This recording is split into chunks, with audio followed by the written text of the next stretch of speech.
Hi friends, जय जगन्नाथ। आज हूँ श्रावण मासर पवित्र सोमवार, ता सहित संक्रांति आउ नागपंचमी पवित्र सोमवार संक्रांति एवं नागपंचमी हार्दिक हार्दिक शुभेच्छा और शुभकामना। आशा करुच्ची आपण मैंने निश्चय जाइथिबे नागदेवता को क्षीर दवाई बोली। नागदेवता आपण मान जीवन में सुख समृद्धि भरी दियंतु। ମାନେ ତା ପରିବର୍ତ୍ତେ ଆମ ଚତୁଃପାର୍ଶ୍ୱରେ ଥିବା ଯୋଉ ସବୁ ନାଗୁଣୀ ମାନଙ୍କୁ ନାଗପଞ୍ଚମୀର ଅନେକ ଅନେକ ମାନେ ଶୁଭେଚ୍ଛା।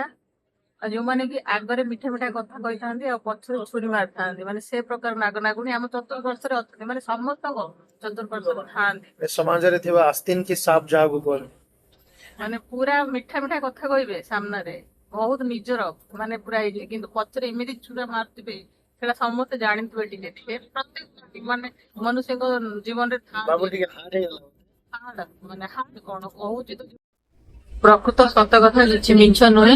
ଯୋଉଟା କି ଆମ ଦୁଃଖରେ ସେମାନେ ଖୁସି ହୁଅନ୍ତି ଆଉ ଆମ ଖୁସିରେ ସେମାନେ ଦୁଃଖ କରନ୍ତି, ମାନେ ଏ ପ୍ରକାର ମଣିଷ ଅଛନ୍ତି। ମାନେ ଆମ ମାନେ ନ୍ୟାଚୁରାଲି କଣ ଅନ୍ୟମାନଙ୍କ ଖୁସିରେ ଖୁସି ହଉ, ଅନ୍ୟମାନଙ୍କ ଦୁଃଖରେ ଦୁଃଖୀ ହଉ, କିନ୍ତୁ ନା, ସେଇଟା ଓଲଟା ସେମାନେ କରନ୍ତି। ଆମେ ଦେଖିଥିଲେ ସେମାନେ ଦୁଃଖ କରନ୍ତି, ଆମେ ଦେଖିଥିଲେ ସେମାନେ ଖୁସି ହେଇଯାଆନ୍ତି। ମଣିଷ ଅଛନ୍ତି ନା, ତମେ ଜାଣିନ ନା କଣ, କେବଳ ଆମ ଲାଇଫରେ ହିଁ ନାହାନ୍ତି, ବହୁତ ଲୋକଙ୍କ ଲାଇଫରେ ଅଛନ୍ତି ଏମିତି ଲୋକ। ତ ତେଣୁକରି ସେମାନଙ୍କଠୁ ଟିକେ ଦେଖି ଚାହିଁ ମାନେ ଚାଲିଥିବେ। ମାନେ ସେ ଭଳିଆ ନାଗ ନାଗ ମାନଙ୍କଠୁ ଟିକେ ଦୂର ରହିବେ। ତ ଯୋଉ ସେମାନଙ୍କୁ ବି କ୍ଷୀର ପିଆଇବାର ଅଛି ମୁଁ ଭାବୁଛି।